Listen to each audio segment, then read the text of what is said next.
And welcome to One More Thing podcast. This morning I'm joined with Dr. Larry Baucom. Good morning. Good morning.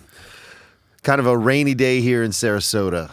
Man, I need my sun back. I don't know what's going on around here. Yeah, I talked to a friend of mine in Valparaiso, Indiana today. So it's rainy and 70 here. He said it's -4 there. He said Sunday night the wind chill factor was 35 below right in Chicago. And I go, no, thank you, no, thank you. So the rain is a little bit annoying, though. Still, we know you've got it bad, but we're used to having it perfect. So we're okay. It's killing my beach day, man. You know, I thought the kickoff for this new series, Transitions, was fantastic. We picked up sort of where we left off in the fall and the Becoming More. And again, it's a focus on Moses' life, sort of that moment right after the exodus from slavery. Right. So tell us about this moment in his life. Why is this a transitionary moment for Moses? Well, you go and you have this burning bush experience, which leads you to Pharaoh. Let my people go. Mm-hmm. And it takes 10 plagues to get them out of town. Yep. And once they get out of town, then Pharaoh chases them down. And the story is, they get stuck in the Red Sea is parted and they go through and the waters come across. And the details of that story are not that important. Right. Stories are stories. But, some scholars think it's the Reed Sea. Some think it was a marshland. Some think, well, they really were not destroyed, but they were stuck and they could no longer pursue them. Here's the thing. It doesn't matter to me. What matters is they saw it. They were afraid. They continued on their journey. Yep. And then they got to the place where they could go into the promised land. I mean, it was there. And you got there quickly. Yep. But there was a couple of spies that said, let's go take it. And the rest of them said, it's too risky. Yep. And I've been around long enough with enough committees in my life that boards and committees will always say it's too risky. Yeah. But one or two guys who are leaders, you lead despite the risk, or you calculate the risk. So Moses pulled back from there and says, okay, unless we have consensus, we're not going. And God led them the long way around. Yep. So, and I think that's the gist of what we talked about. That was one of the important features of the sermon, was the fact that there was an easier route or a quicker route. But the route they took should have taken no more than a couple of days. Right. But they wind up wandering for 40 years. And again, we can talk about the symbolism of the numbers and whatnot. But in your understanding and your scholarship and your research, why hold them back from something that's been promised for 40 years? Yeah. And how does that cross over into our life, our understanding in this modern context? I hate to talk about this too much because it talks about the old guard versus the young guard. The old guard is conservative. The young guard is let's possess the land. Mm-hmm. And these young guys are saying we can do it. The old guard said, no, we're not ready. But here's what I read in the story is they weren't ready. Mm-hmm. They still had slave mindsets, slave dispositions. They'd been in slavery for 450 years. And once you cross that river, guess what? There are battles to be fought. There are fortresses to be overcome. You've got to be a military. And they weren't ready. Yep. So if they'd crossed through then, they probably would have been squashed. Yep. And you may never hear from Israel again. But because the story says they went there, they looked, they saw the possibility. Some wanted, some did not. But they went the long way around. And I think the focus of the story is our way is shortcuts. Mm-hmm. God's way, it's a long way around. And I use this as a personal story. 25 years ago when I started Suncoast, I was 41. I just go, man, I wish I'd started at 31. Mm-hmm. But I wasn't ready. Yeah. Even though it didn't happen in a day, it builds over the length of time. But I look back and see that my idealism coming out of school, out of college, out of seminary, I was so idealistic about this is what the church should be, this is what God can do in our community. But my biggest fights were people that didn't want to change, or this is the way we've always done it. Yep. And if you always want what you've always gotten, you just keep doing what you're doing. That's right. But if you want something new, you have to be open to change. So this teaching is about change and about opening our minds to more. But I think that generation this gets harsh, had to die off. Yep. Some mindsets you can never change. Yeah. That they'll have to die off. I mean, I've got a mother that I love dearly. I talked to her today. She's 97 and a half. Yep. And I'm not going to change her mind. Yep. But when she's gone, good and bad, there'll be some of the stubbornness and this rigidity that she holds on to will be lost. But at the same time, we lose some wisdom and value and generational transformation. In my life, I want to be vibrant until I'm done. Yep. I want to always be open to change and open to new things because I don't want to have to go and spend the rest of my life wandering in the wilderness just so that I can get the next generation ready to do what I should have been able to do. Yeah. Does that make sense? Makes a lot of sense. So, it's just so I have to be very careful about talking about the old guard because I realize I'm it. Yeah. But I think it's fair to say this story is about some people may not change, but God says in this story, the message is, we're going to get there. Mm-hmm. It may not be in your timing, Right. but we're going to get there. Yeah. And it may take us longer than you think, but we're going to get there. And the other thing we'll talk about more as we go through is it's not about getting there. It's about the journey. Yeah. What are you doing in the process? And you move a lot of people around. You set up camp, and they get comfortable. Yep. They get some sheep out there, and they got the Bedouin type lifestyle. Their tents are set up, and they've got food and water. And then next day, you say, "Well, let's move down the road." Well, we just got set up just here. got settled in, Come yeah. on. Well, you've been here for 2 or 3 years. It's time to go. Change. Yeah. Resistance to change, and I think that's why the series Transitions is about. One step, moving to a different place in our life. Being open to that change. Yeah. That's what hit me when you said that. When you brought up the idea, I wish I would have in my mind started Suncoast 10 years earlier. And I think if we're honest, if we take just a reflective look, contemplative look at our life, a lot of times things only happened and changed when we were ready and open to that change. Like, a part of me is like, man, I wish I'd have come to Suncoast 10 years ago. 10 years ago, before the document. But I was a bit more conservative, fundamentalist back then, and who knows what would have happened when that came up.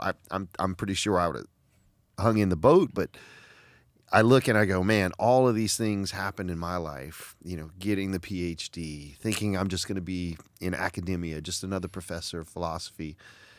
And little did I know, like, God was preparing something, in my heart and mind for this opportunity, this possibility.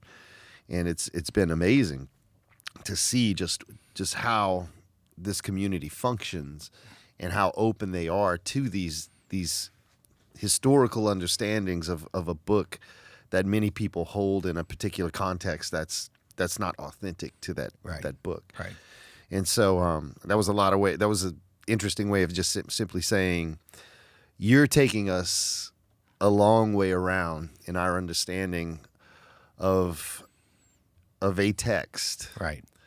That is, on one hand, seemingly simple to this culture. Right. But on the other hand, for guys like you and I who have devoted our entire life to not just like reading it, studying it, teaching it, but like getting into the historicity of it, the truth of it, you how do you deal with when new information, new data, new research comes up that goes against that old guard way of thinking? Like, like I'm taking a class with Pete Enns right now, and I'm getting all this new information about the New Testament I didn't know before, and I'm like, whoa. And for me, it doesn't create a fear in me of these historical truths. It creates this excitement inside of me.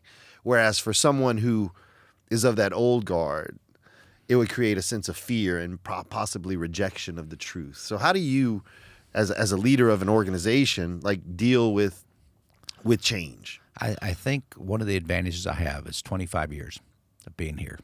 So, excuse me. They said if you don't like it here, we don't vote, but we vote with our feet. Yeah. So sometimes people leave, but other times I think they trust. Mm-hmm. here's a guy that's poured his life into this thing. Here's some fruition. You see it, and I've known him for a long time. And, I've been faithful with my family. I've been faithful with teaching. I've tried to do the honest to goodness the best I know. Yep. And when new things come up, I like to think that I have an open mind to embrace those things. Because as we go, if we don't change, then we become what we are frustrated with. Yeah. But it's about, but not changing for change's sake, but changing because it's the right thing. Scholarship is not about, hey, we got PhDs, we know it all. No. It's about you learn this rigor of reading and study and reading and study, and scholars never put that down. Mm-hmm. If you learned it all in school and you don't do any more in that area of academia, then I don't think you're serving yourself well. I read continually. Yep. And it's about, and do I read things that I go, wow, that's awesome. That changes my mind about something, or that makes more sense. Yeah. And some things that I've discovered I can't necessarily teach from the front because I don't want people to be screaming and running out the door. That's right. Because whether this fact is a fact or a story, to me it doesn't matter. Yep. Because I'm beyond the facts or the story, and I realize stories grow. Stories told over generations have a tendency to change. Yep. I held stories. My sister will tell stories about me that she wasn't there, but it's about me. And she asked us, Sandy, that didn't happen that way. Yes, it did. I said, first of all, you weren't there. Yeah. I was. But if that could happen to us, and we all have family stories that seem to shift. Yep. I think we have to be honest enough to say, well, maybe this story has some areas that are not exactly the way they should have been. But what I do discover, the more you get in, to find the golden thread of truth. Mm-hmm. So, the Exodus is about leaving a place of bondage toward a place of liberation. And where are you on that journey? Yeah. And for me, I've taken the long way around. Yes. I didn't get there in a moment. That's it right. took a while. And when people, if they challenge that, then they can. At Suncoast, we just say, hey, you're right. You have an opinion. That's right. To whatever. And some people say, I don't know that I could hear, nobody said this, but I could hear people saying, I don't know if I can believe everything you believe. And I go, that's all right. That's right. Because I don't know that I believe everything I believe. That's right. If I do, next week, I'm going to change my mind. Mm-hmm. Or I'm going to grow into something else. So if you want to pattern yourself after Larry Baucom of 2016, guess what? He's not the same guy. But part of that evolution is just understanding of who God is and how he's working in our society. And I think he is what we need. I think he's the hope. Yep. I don't give up on all the positives. I just give up on a lot of little details that I think are irrelevant. That's right on. So the last question I have stems from the last point. And this has always been for me just one of the big questions, the tough questions of theology, philosophy, understanding God. You said it takes time for a heart and mind to be transformed. Mm-hmm. And we do like shortcuts. We do like, what is the benefit of,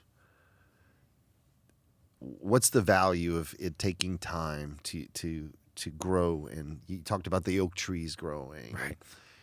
It took a long time to finish a PhD, man. That's the hardest thing I've ever done in my life. And but what's the reward? What's the value in that sort of maturation? Well, I think that shortcuts are the perfect formula. Too much too soon is the perfect formula for mediocrity. Mm-hmm.